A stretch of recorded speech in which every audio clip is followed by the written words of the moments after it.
Mr. Chair, I just would like to point out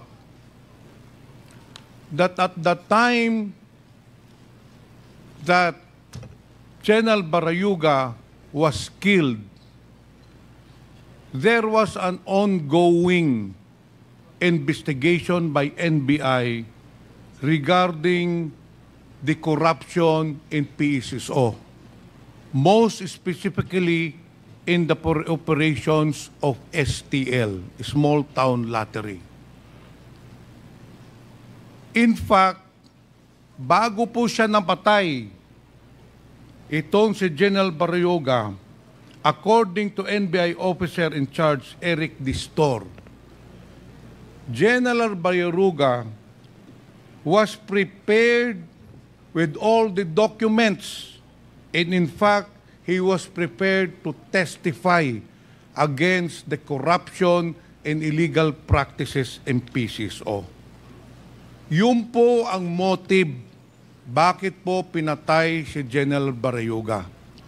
Yung nakita po niyong pick-up kanina na sinakyan ni General Barayuga was given by Colonel Ruyina Garma to make sure na ma-identify po si General Barayuga. Kasi si General Barayuga, wala hong sasakyan yun. Kaya mahirap po i-surveillance dahil walang routinary procedure. Kaya binagyan po ni Colonel Garma ng bagong pick-up si General Barayuga. Yun kasi ang binigay na impormasyon niya kay Nelson Mariano. Pati ang plate number, description sa araw ng pagpaslang. The motive of the killing of General Barayuga was to stop General Barayuga from testifying against Colonel Garma.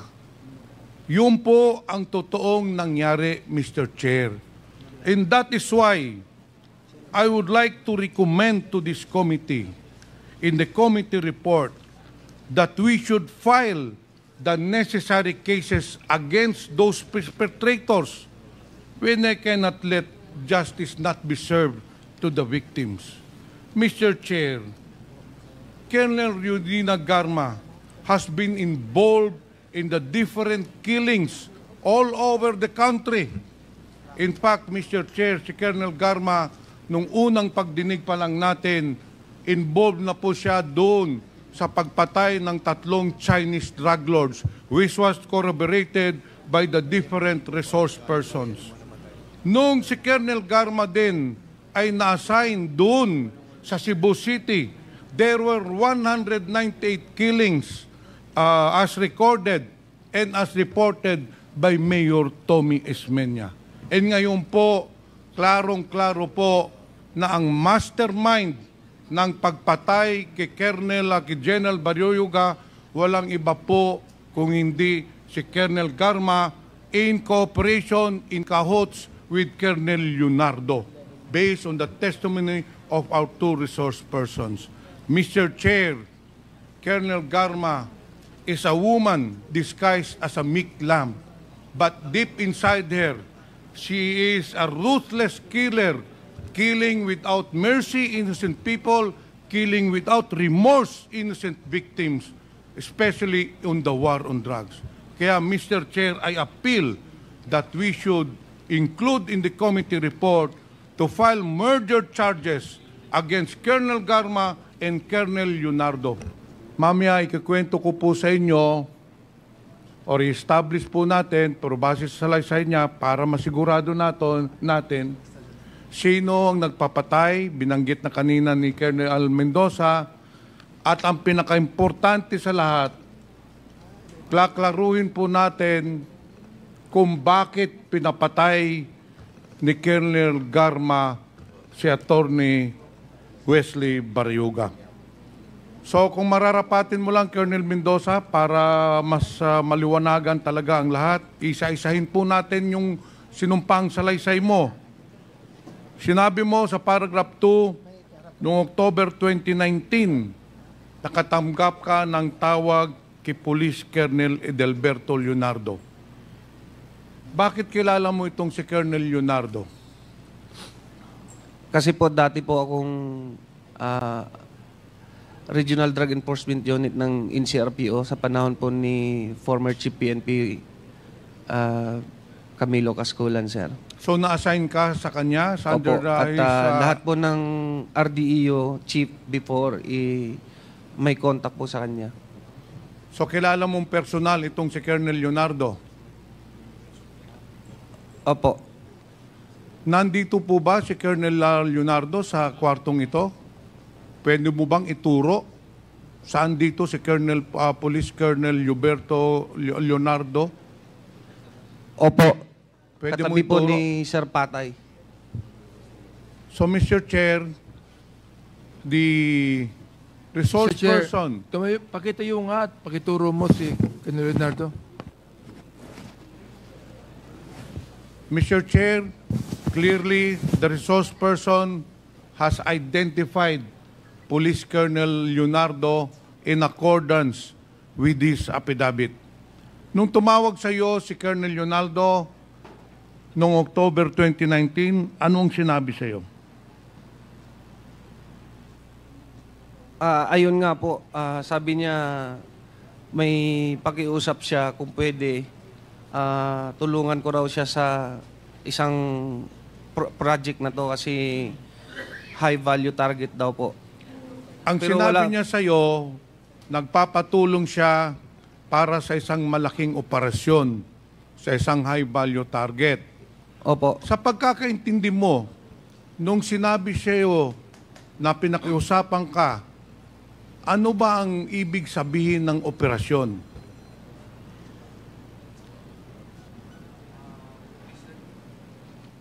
Mr. Chair, sa pagkakaalam ko po, that was a time of war on drugs. So, it's a liquidation po. Colonel Mendoza, in police parlance, pag sinabing operation, ibig sabihin, meron siyang ipapapatay. Ganun po ba? Ang pagkakaintindi mo nung sinabi sa'yo na may operation siyang hinihiling sa'yo? Opo. Ngayon, dito sa pangatlong paragraph, hindi ka kaagad nag-oo sa kanyang hiling na gawin yung operasyon. Bakit nag-alanganin ka?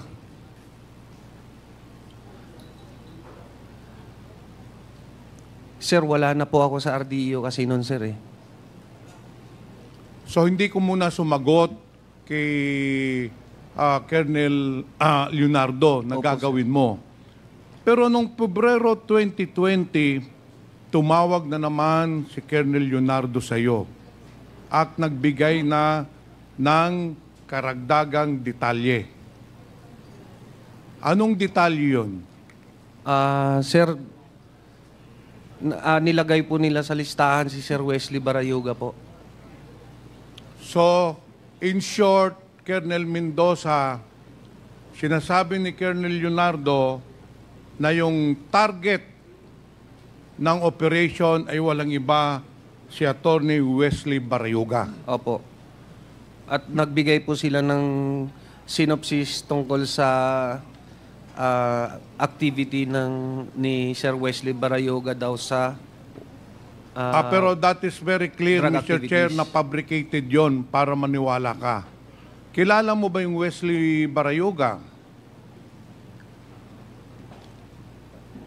Anong time na yun po? Hindi pa po. Nung February 2020 po. Hindi ko siya, naririnig ko siya sa ano sir, kasi secretary siya ng ano sir ng PCSO sir. Mr. Chair, yung binabanggit po ni Colonel Mendoza na sa pag-uutos ni Colonel Leonardo, si Attorney Wesley Barayoga po, for the information of everyone, is a retired police general, PMA Matikas Class 83. He was the corporate board secretary of PCSO. He assumed his position on January 24, 2018 until his death on July 30, 2020. Nagpag-abot po sila ni Colonel Garma. Si Colonel Garma naman po ay July 15, 2019 na italaga sa PCSO hanggang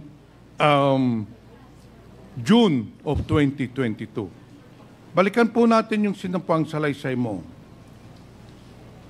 Matapos ma-identify ni Colonel Leonardo na ang target ay si Wesley Barayuga, sinabi mo sa kanya na tinanggap mo na yung assignment, hindi ba? Nung pagtawag sa iyo, tinanggap mo na yung assignment. Opo. Na operatan, papatayin si Attorney Barayuga. Ngayon, anong sinagot mo sa kanya?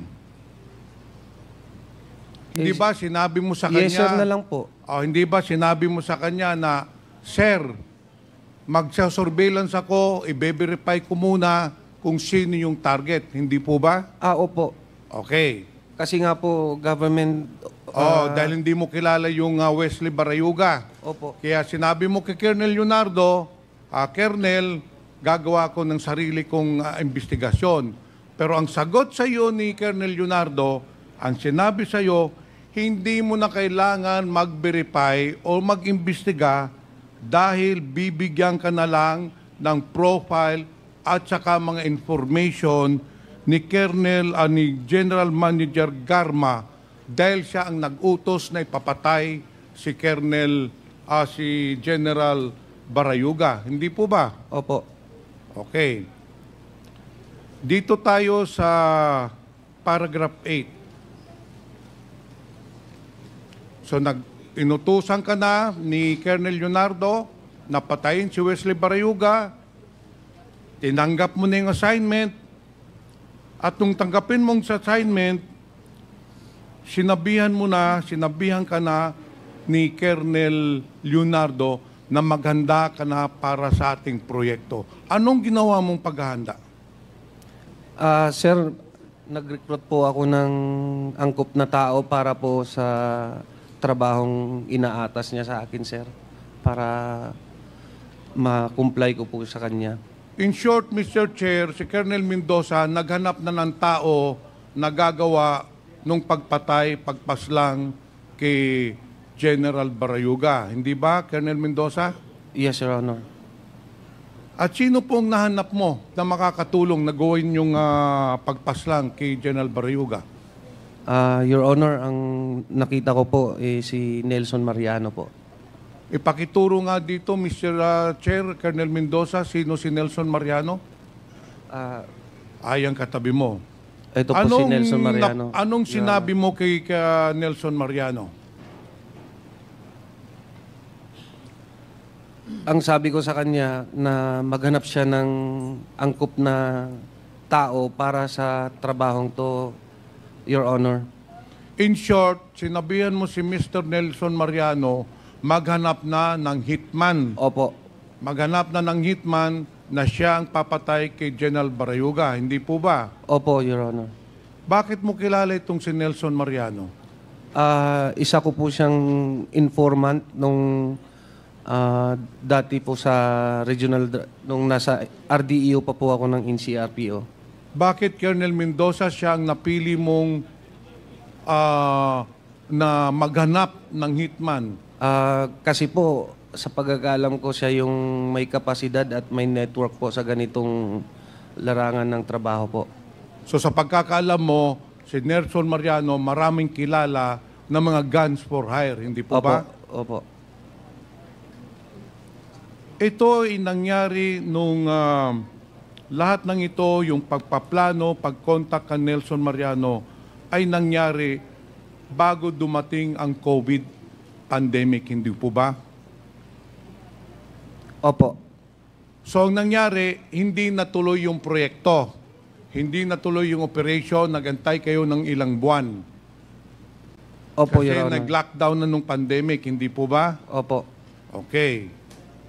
Dito sa sinumpang salasay mo, sa paragraph 9, dahil lumipas na nga ang ilang buwan, hindi pa na-implement yung plano na patayin si General Barayuga, tumawag na naman po uli sa iyo si Colonel Leonardo at nakipag-ugnayan sa'yo. Hindi po ba? Tama po. At pagkatapos noon, tanawagan ka noong June 2020, hindi ba? Kasi yung unang tawag ni General o ni Colonel Leonardo, if I am not mistaken, was October 2019. Opo. Pangalawang tawag niya, February 2020. Nang pangatlong tawag na niya, yung June 2020 na, dahil minamadali ka na, dahil sinabi ni Colonel Leonardo, iniipit na siya ni GM Garma. Hindi po ba, Colonel Mendoza? Tama po, Your Honor.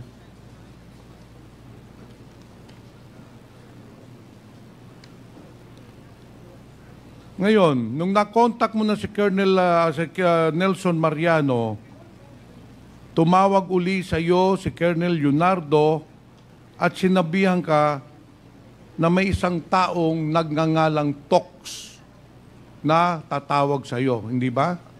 That day po yun na sa sir, Your Honor, na tumawag sa akin. The same time lang po yun. Tapos nag-relay siya na may talks na magkikipag-coordinate nga daw sa amin na yun tao ang makikipag-coordinate niya sa iyo. Anong sinabi exactly ni Colonel Leonardo sa iyo? Sino itong Tox na ito?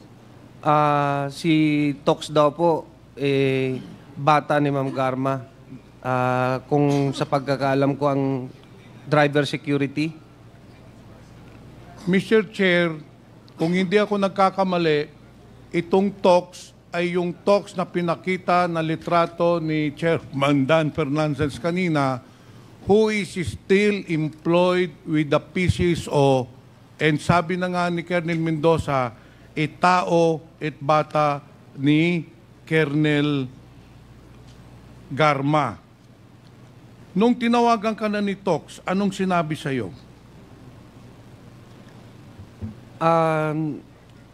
Bali, sinabihan ko lang po siya na mag-coordinate siya kay Nelson Mariano po kasi siya po yung...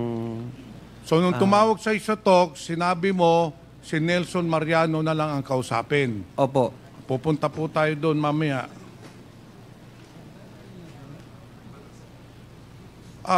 Nelson Mariano, nung nagkausap kayo ni Tox, anong pinag-usapan ninyo? Magandang hapon po, Your Honor. Oh. Binibigay niya po sa akin yung mga impormasyon, lahat ng detalye, sasakyan, at oras ng paglabas ni General Barayuga. So in short, binigay sa iyo ni Colonel Leonardo lahat ng information, whereabouts ni General Barayuga. Ang nagbigay po si Tox. Si Tox na ang Tox po. nagbigay. Ngayon, sa paragraph 12, Colonel Mendoza, nagkausap kayo ni Nelson Mariano at sinabihan kang nakahanap na siya ng hitman.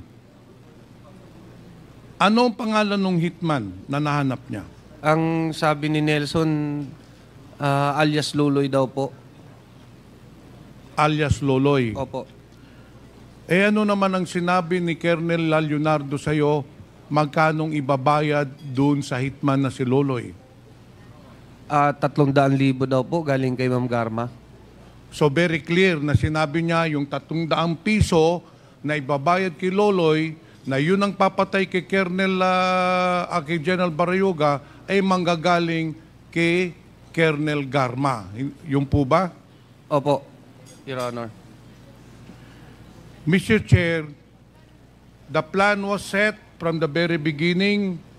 Tumawag si Colonel Leonardo kay Colonel Mendoza, sinabihan siya na may operation, and then si Colonel Mendoza, kinontak naman si Nelson Mariano, and then itong si Nelson Mariano, kinontak naman yung Loloy na hitman, at saka nag-usap sila ni Tox na tao ni Colonel Garma. And then on July 30, 2020, nangyari na po yung pagpatay o pagpaslang kay General Barayuga, kung saan nakita po natin sa video, 2 beses na po pinalabas. Pagkatapos ng insidente, Colonel Mendoza, pagkatapos pagpaslang, ano na po ang sunod na nangyari? Sinong tumawag sa iyo? Tumawag ko sa akin si Sir Leonardo na may binibigay po daw na pabuya si Ma'am Garma. Tumawag sa iyo si Colonel Leonardo na sinasabing meron ng 300,000 pesos para ibayad dun sa hitman na nagpaslang kay General Barayuga. Yung Opo. po ba ang sinasabi nyo? Opo, Your Honor. So, sinong tumanggap ng 300,000? Si Nelson Mariano po. Sinong nagbigay ng 300,000 sa iyo, Nelson? Si Tox po. Si Tox. Pagkatanggap mo ng 300,000 pesos, ano na ang ginawa ninyo doon sa 300,000 pesos?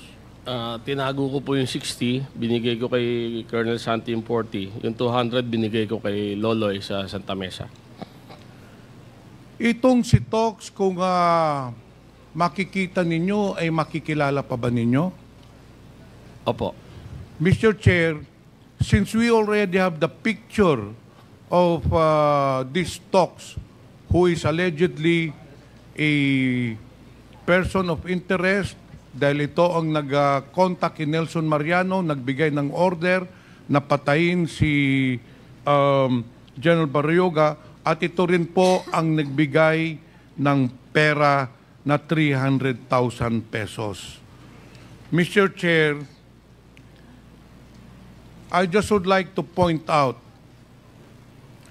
that at the time that General Barayuga was killed, there was an ongoing investigation by NBI regarding the corruption in PSSO, most specifically in the operations of STL, Small Town Lottery. In fact, bago po siya napatay, itong si General Barayuga, according to NBI officer in charge, Eric Distor, General Barayuga was prepared with all the documents, and in fact, he was prepared to testify against the corruption and illegal practices in PSSO. Yun po ang motive bakit po pinatay si General Barayuga. Yung nakita po nyong pick-up kanina na sinakyan ni General Barayuga was given by Colonel Ruyina Garma to make sure na ma-identify po si General Barayuga. Kasi si General Barayuga, wala hong sasakyan yun. Kaya mahirap po i-surveillance dahil walang routinary procedure. Kaya binagyan po ni Colonel Garma ng bagong pick-up si General Barayuga. Yun kasi ang binigay na impormasyon niya kay Nelson Mariano. Pati ang plate number, description sa araw ng pagpaslang. The motive of the killing of General Barayuga was to stop General Barayuga from testifying against Colonel Garma. Yun po ang totoong nangyari, Mr. Chair. And that is why I would like to recommend to this committee, in the committee report, that we should file the necessary cases against those perpetrators when I cannot let justice not be served to the victims. Mr. Chair, Colonel Ruyina Garma has been involved in the different killings all over the country.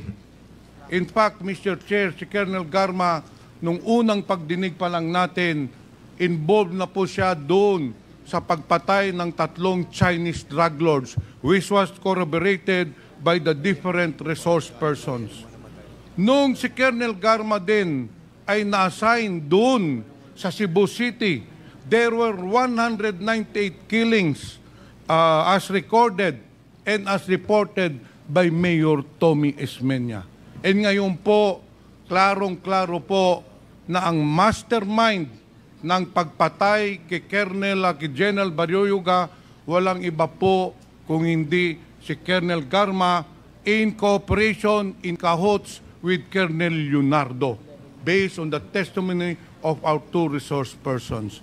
Mr. Chair, Colonel Garma is a woman disguised as a meek lamb, but deep inside her, she is a ruthless killer, killing without mercy innocent people, killing without remorse innocent victims, especially on the war on drugs. Kaya, Mr. Chair, I appeal that we should include in the committee report to file murder charges against Colonel Garma and Colonel Leonardo. Thank you, Mr. Chair.